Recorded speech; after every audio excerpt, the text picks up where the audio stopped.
इस माटी से आप देख रहे हैं, इसी माटी से हमारे यहाँ अनाज हुए, फल हुए हो, सब्जियाँ हुए हो, मसाले हुए हो, कपास हो, हर चीज इस माटी से ही पैदा हो और हम लोग इस माटी से ही की उत्पत्ति।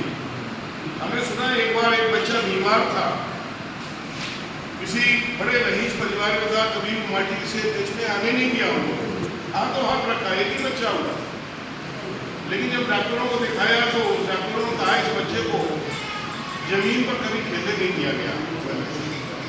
उन्होंने कहा सही है, जब भी है कि माटी लगना जाए, उसे माटी छूना जाए।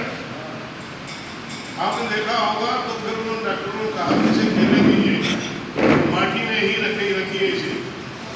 तो बड़े जो राजा महाराजा थे तो उनके यहाँ माटी कहाँ आ सकती थी, तो ऐसे में उनके यहाँ माटी लाकर रखी गई और माटी में ही बच्चों को लिटाया गया, खिलाया गया, बैठा गया, वही माटी में ही उसे ज़्यादा स्वस्थ रखी, वो बच्चे स्वस्थ हो। हम कह सकते हैं कि माटी हमारे लिए बहुत ही जीवन में लाभकारी भी, स्वास्थ्य भी। तो इसलिए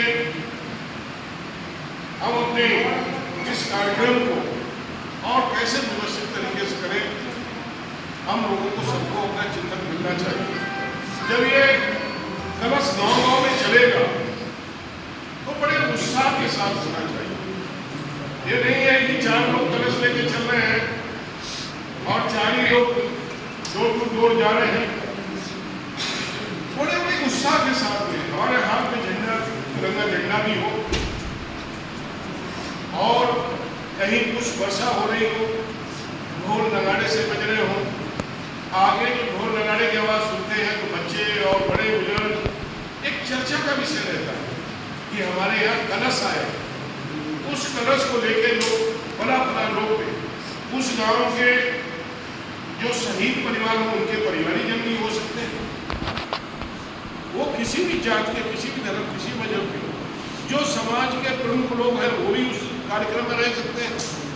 ये सूचना देते, ये नहीं कि अकेले अकेले हम जाएंगे, हमारी पार्टी के कार्यकर्ता अकेले अकेले जाएंगे और अकेले अकेले लेके चल देंगे। इसकी रूपरेखा बनानी है पहले गांव में, जो 5-6 तारीख को बैठक होनी है, उस वार्ड में, उस गांव सभा में कौन कौन प्रमुख लोग हैं, वो सभी प्रमुख लोग रहेंगे, शहीद के परिवार भी हों। फिर उस एक प्रत्येक घर से मिट्टी का कलश में लेके बड़े सम्मानजनक तरीके से हम देखते हैं जब हमारे सैनिक शहीद होते हैं तो इस मिट्टी में ही मिलते हैं। इस मिट्टी के लिए, देश के लिए ही शहीद हुए हमारे सैनिक। कितने लोगों ने कुर्बानियां भी दी, तब ये जाके कहीं देश आजाद हुआ, तो उसको भी हमें याद करना है। उसमें वो भाव रहना चाहिए, इस मिट्टी के लिए, इस देश के लिए कितने लोगों ने कुर्बानियां दी, ये हमारे अंदर भाव होना चाहिए। उस भाव के साथ में हमें कलश को लेके हर घर जाना है और ले जाने के बाद में कलश जब पूरे गांव का भ्रमण हो जाए तो फिर मुझे एक जगह पर गांव के प्राइमरी पाठशाला हो या गांव की पंचायत हो, उसमें ले जाके रखना। वहाँ उस गांव में भी एक हमें अमृत वाटिका बनानी, जिसमें 75 पेड़ लगने चाहिए। हम लोग सब लोग ये चिन्हित करा लें, अनेक ब्लाक के प्रतिनिधि बैठे हुए, मैं कहूँगा कि आप अपने ब्लाक में ऐसे हर गांव में, चाहे गांव सभा की जमीन मिले तो ठीक है, यदि गांव सभा की जमीन नहीं मिल सकती है तो हम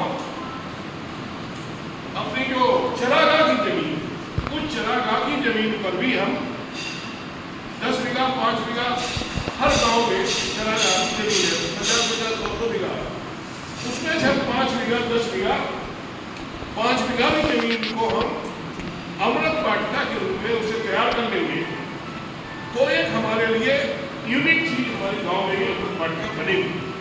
और ये होगा कि पूरे गांव की मिट्टी वहां पर आएगी और वहां से पूरे गांव की मिट्टी का वहां पर एक अमृत वाटिका तैयार की गई और वो कलश हर गांव से फिर हमारे ब्लाक में आएंगे। ब्लाक में भी एक हमारी अमृत वाटिका तैयार होगी और जो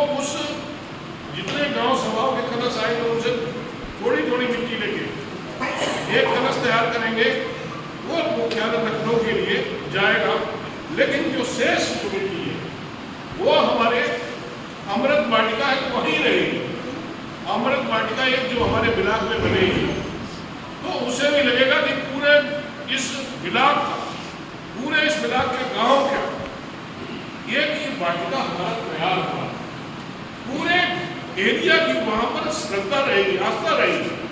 और वृक्ष भी ऐसे हो जो चले, बड़े वृक्ष हो, चाहे वो पीपल का हो, नीम का हो, सैजल का हो, बरगद का हो, या और भी जो कोई फलदार वृक्ष हो, अच्छे छायादार वृक्ष हो, ऐसे वृक्षों को भी हम उसमें पेड़ को लगाएंगे और उसे अमृत वाटिका तैयार करेंगे।